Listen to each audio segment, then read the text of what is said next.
Seorang siswa Madrasah Sanawiyah di Bantul, Yogyakarta tewas setelah Awalnya dipukul kedua teman siswa sekelas. tersebut hanya bercanda dekat saling ejek, kemudian pelaku memukul korban hingga terjatuh kemudian tewas.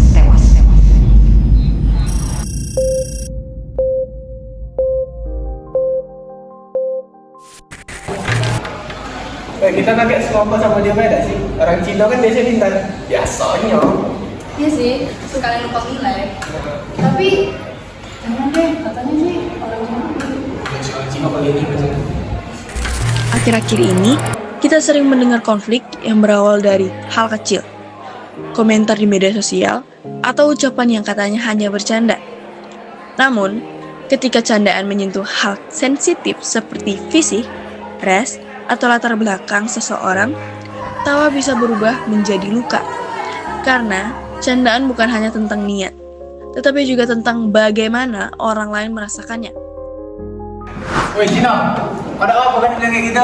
Canda baik yang ini. Woi, kau kadang bercanda tuh bikin nyaman juga. Masa sih cuma kayak gitu aja? Baper. Bercanda. Lalu, bagaimana sebenarnya pandangan masyarakat tentang candaan seperti ini? Kami menanyakan 6 pertanyaan yang sama kepada beberapa orang dengan latar belakang yang berbeda. Berikut tanggapan mereka.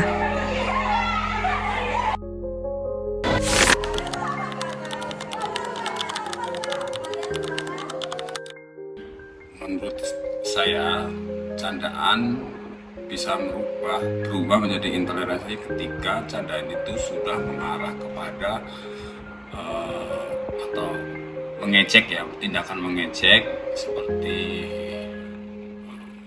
menyudutkan warna kulit, agama, terus fisik dan lain sebagainya.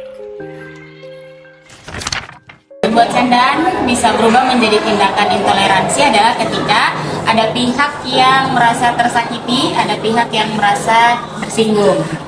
Nah, menurut saya sebagai siswa, sebuah candaan bisa berubah menjadi tindakan intoleransi saat seseorang yang dibuat sebagai candaan itu merasa tersakiti atau tersinggung dengan candaan tersebut. Jadi kalau misalnya sudah tersakiti atau ada yang merasa tersinggung, berarti candaan itu sudah bukan candaan biasa.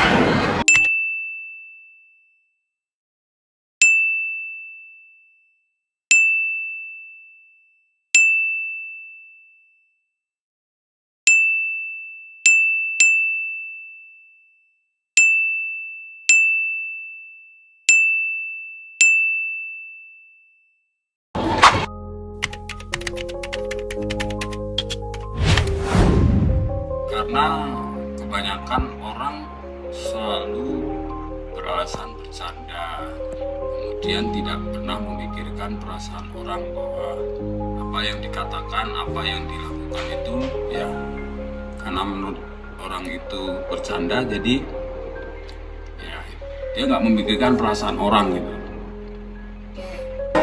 Ya mungkin karena sudah ada pergeseran kebenaran sih ya. Jadi pada dasarnya memang kan manusia jatuh dalam dosa ya, naturnya adalah berdosa.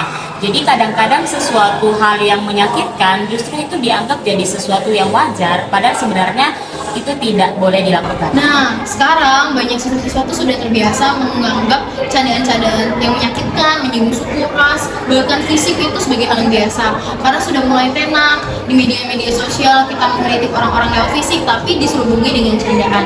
Hal itu menjadi masalah karena sudah menjadi kebiasaan. Mereka membiasakan hal itu karena sebagai bentuk keakraban kadang atau sebagai kebiasaan mereka.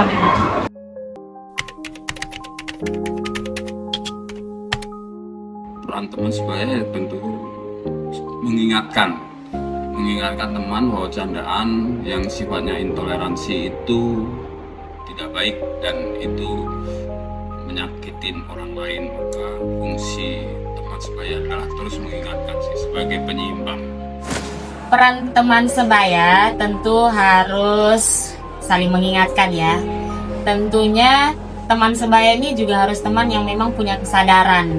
Kalau dia ikut-ikutan, kalau dia nimbrung, ya berarti ini sesuatu yang justru semakin jatuh. Tapi teman sebaya peran pentingnya adalah dia harus menyadarkan. Jadi awalnya dia dalam dirinya tuh harus ada kerelaan, harus ada ketersediaan untuk menasihati temannya. Dan itu memang harus saling menerima satu dengan yang lain. Nah, kita remaja pasti sangat erat dengan teman-teman sebaya ya. Teman kita melakukan apa, kita pasti akan ikut-ikutan. Maka kita sebagai teman sebaya itu tidak boleh menormalisasikan hal itu, karena kalau kita normalisasi, teman-teman kita yang lain bisa ikut-ikutan normalisasi, dan at the end itu jadi hal yang biasa.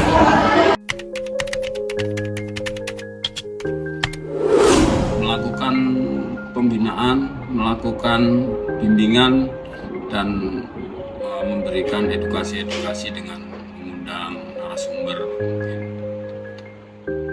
Mungkin salah satu caranya adalah ya dengan cara memberikan saat teduh setiap pagi ya, dengan cara diadakannya program saat teduh itu adalah cara yang mungkin bisa dipakai untuk mengingatkan anak-anak didik, untuk mengingatkan siswa-siswi supaya mereka tetap punya rasa untuk saling menghargai, punya hati yang tulus, punya hati yang sedia dan rela untuk mengasihi mereka siapapun yang berbeda dengan kita.